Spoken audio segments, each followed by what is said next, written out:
This news story was produced by Cogeco North Bay News. To watch the full newscast, tune into channels 12 or 700 live at 5:30 p.m. Monday to Friday.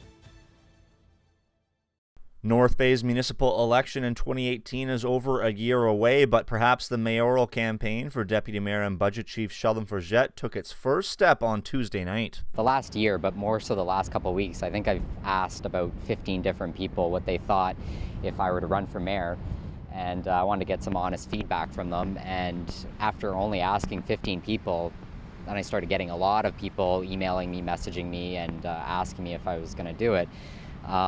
So basically I got to the point where I started getting phone calls from the media about if I'm doing it or not, and I figured, you know what, I might as well just put a release out myself. That way it comes from my own words, and that way I get a chance to tell people, you know, what I'm trying to do.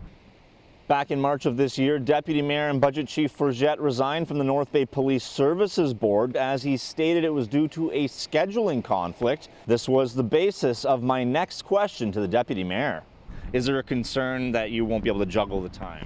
Yeah, so my move off of the police board was in part to prepare for this day, but not only that, to prepare myself on my personal life and in my business life to prepare for this sort of event to happen. Chair of Community Services Mark King was asked if he'd consider running for mayor in 2018.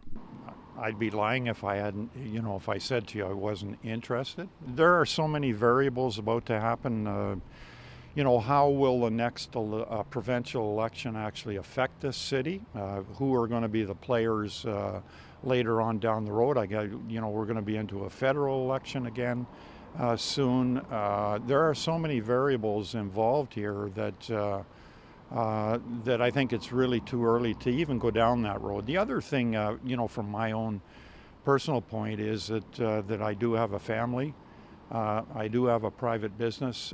The expenditure of personal time required just to be a counselor and do your work is extremely demanding. And you know, if you're looking at the mayor's position, and Al's made it perfectly clear, there's no question this is a full-time job. You know, people want to put their names out early, and you know, that's their you know they can do that, and you know, we'll see what the coming months bring. But you know, the last thing we want is a useless last year of council where everybody's you know, jockeying for position and looking for where they're going to go. So you know, that's my focus. That's what our focus should be. I mean, generally, when people are thinking about a move like that, they put out some feelers, but the feelers are usually more confidential. But you know, when I think about it, maybe this is a smart move. That way, you can get some reaction, and of course, you get all this free advertising from all forms of media, which is very smart because we know that advertising is expensive, Greg, and so you know, it's unique. I haven't seen it before, but I can't say that it may just be the cleverest move I've seen in a long time. If you are interested in watching Cogeco North Bay News, you can become a subscriber by calling 1-800-267-9000.